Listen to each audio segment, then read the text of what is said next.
Hi everyone, it's Shannon here for Waffle Flower Crafts. In this video we are going to play with the new Stitchable Borders dies from Waffle Flower Crafts. We're going to combine them with Variegated Floss to create these clean and simple cards.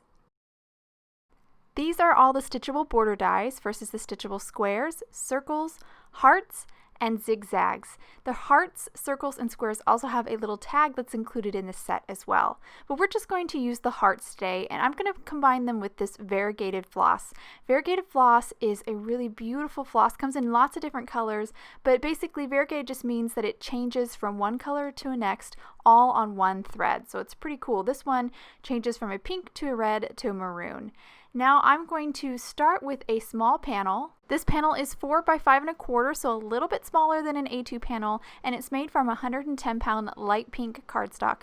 I definitely recommend using a heavyweight cardstock for these stitchable dies. So I just placed the die on my cardstock and used a couple pieces of purple tape to hold it in place while I ran it through my die cutting machine. And I did run it a couple times through, but these dies cut really beautifully. So most of these little negative pieces are just kind of falling right out, but Waffle Flower created this brilliant die here. It's the A2 piercing panel die.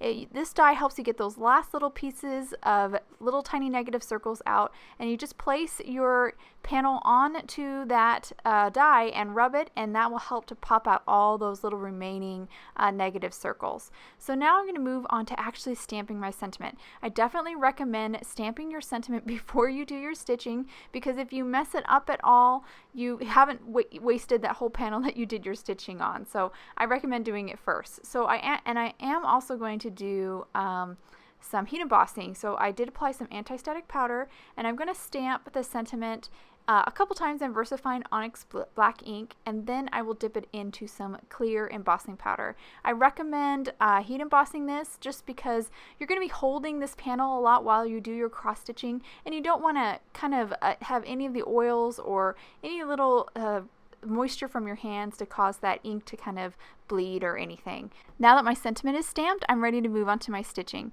I've already gone ahead and cut a piece of variegated floss. It's up at the top of my panel. And what's important when you work with this variegated floss is being mindful of the end that you cut. So this light pink end is the end I just cut, so I'm going to thread that through my needle, and then I'm going to tie a knot on the other end. So not the end that I just cut. And the other end is kind of more of a maroon color. That's the darker color.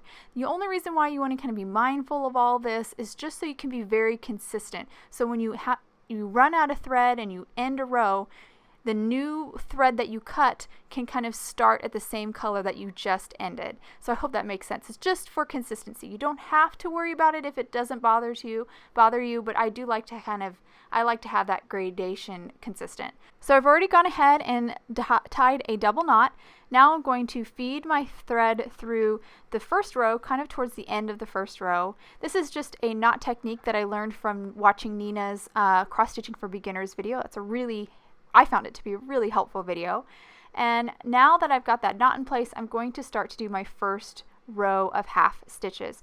And my half stitches, I like to start at the lower left corner and then stitch up to the upper right. So I'm going to continue with this stitching till I get all of this row completed. And this row is a little it's not all the way through. As you can see, there's a break in the top of the heart, and I just kind of skipped over that and then moved to the next opening for my half stitch. So I'm almost done here, just a couple more stitches to go, and then I will address that knot.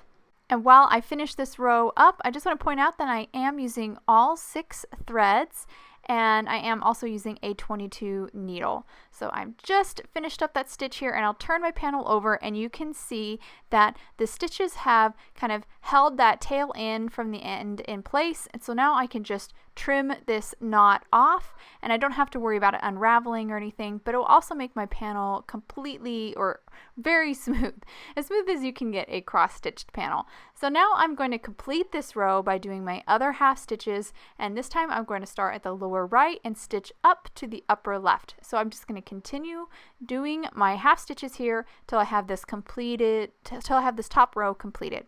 And this is a very repetitive process, so I went ahead and jumped ahead, and I'm just finishing up my last stitch here, and now I'm going to move down to the next row. And again, I'm starting at the lower right and stitching to the upper left, because that's just how I like to start for my first half stitches. And now that I've got that first stitch in, I'm going to continue with this process till I get the whole row done, and basically repeat this process, go all the way with my first half stitches and then go back with my other half stitches to complete that cross. And you can see here I'm finishing up these couple of rows. Now I've kind of run out of floss, so I'm going to do this last stitch here, and then I'm going to turn my panel over. I'm just going to show you how I address these ends. I'm going to kind of stitch this end back through some of my previous stitches. Once I get it kind of fed through, I'll pull it all the way through. That's going to hold that end in place, that tail end of the thread, and then I will grab my scissors and just trim off that excess thread. And since I ran out of floss, I got to cut some more, so I just unraveled some here from my spool. Then I will grab that cut end. Now remember, that cut end is the end we're going to feed through the needle, so I'm going to grab it here, and this time it's that maroon end, and I'm going to feed it through that needle. And then the opposite end is the end that I'm going to tie in a double knot.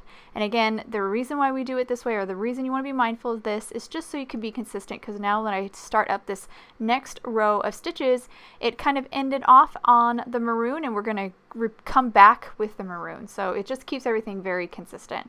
So I'm going to continue this process till I make my way through all 3 hearts. I'm just finishing up my third and final heart here with some final stitches. And once I finish this last stitch, I'll then turn my panel over, feed my needle through some of my previous stitches, and that will kind of take care of that end, and then just trim it with my scissors. And here's the finished panel. As you can see, our hearts are very stripy. We kind of have these horizontal stripes.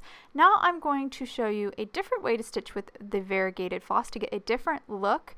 This time we're going to do full stitches, which is my favorite way to cross stitch, but we're not going to stitch straight across. We're going to stitch in a diagonal rows. So I'm going to start here in the corner, and I've already tied my knot, and I'm just going to start from the lower left to the upper right. And once I finish that stitch, I'm going to now place my needle right below, so it's now the lower right, and I'm going to stitch to the upper left to complete my cross stitch. So I've made a full stitch here, and now I'm ready to stitch the next full stitch at a diagonal from that. So I'm going to go to my next kind of X area, start at the lower left, stitch up to the upper right, and then again I'll go down to the lower right and then to the upper left to make my X. And I find this full stitch is a little bit easier because it's a completed image almost. It helps me to design. It might help you if you get kind of confused here to actually make the little X's on your cardstock so you know where you're going to stitch. I actually do that on the next panel, so you can see me do that here, and I've done it in a previous video. It's a tip I share for designing, kind of creating your own cross stitch patterns for these stitchables. So now I'm going to move on to my next kind of diagonal row, and I'm going to kind of work in a zigzag. So now I'm going to work down, and then once I finish that row, then I'll work back up. So kind of zigzagging through diagonally till I get this heart completed. And we've only completed a couple of rows already, but you can see the shift in color already happening. That's the beauty of this variegated floss. It's very little effort and you get such a big bang, and it's really a great solution for these border dies because they really allow that kind of change of color to really happen. So here is the finished panel, and you can see here instead of like a horizontal stripes, we have these diagonal stripes, which I think is really kind of cool on the hearts. So now I'm going to move on to a third panel, and I use the second heart border die for this panel, kind of die cut it at an angle, and I'm going to actually draw on this panel because this is the one I get a little mixed up on. So I actually draw the X's with my pencil here. You can see where I'm drawing them, and I'm making sure that I don't put an X on those areas I don't want to stitch, which is kind of the arc between the top of the heart and between at each heart, because you want a little bit of separation there, and it's easy to kind of get mixed up and start stitching everywhere, which is what I did before. And so I'm going to start in the lower left corner. And again, for this panel, I'm going to do full stitches and I'm going to do them at a diagonal. And here is basically the end result. I'm just going to finish up with this last heart here with my last final stitches. And you can see we have another great like kind of shift in color. I definitely recommend doing the diagonal for this than straight across. You're going to get more of a change, kind of a change that flows better with the design of that die. So now I'm ready to finish these up by adhering them. I'm just going to use some liquid glue, just place liquid glue on the back side of the panel, and I do like to put a little bit, a tiny amount, on some of the stitching just to kind of hold that down and make sure that's nice and adhered to my card base, and I'll just stick that down, hold it for a little bit till that glue sets, and here is the finished card. And I'll just hold it to the camera so you can get a good look at that design. I really love how clean and simple that one turned out. Here is the one where we did the full stitches at a diagonal, and again we get those diagonal stripes. And then our first one here on the pink where we did half stitches and we did it straight across, so we have more of these horizontal stripes. I hope you guys enjoyed today's cards and video. If you'd like any more information on the products I use, please head over to Waffle Flower, and you can follow us on YouTube, Instagram, and Facebook for more creative ideas. Thank you so much for watching, and I hope you have a wonderful day.